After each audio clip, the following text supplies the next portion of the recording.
Today we will learn to draw a flying bird. First we squeeze a little sand on the sand painting table. Then use your thumb to push the sand towards yourself. Do it like I do. Then push the thumb upwards, vertically with the sand just now. Attention everyone. Then this little bird is done. We can draw a few more.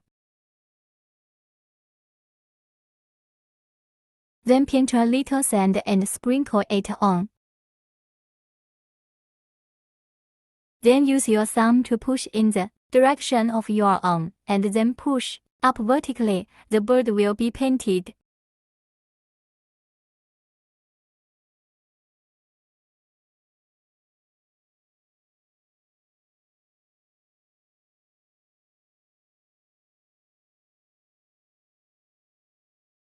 Did you learn it?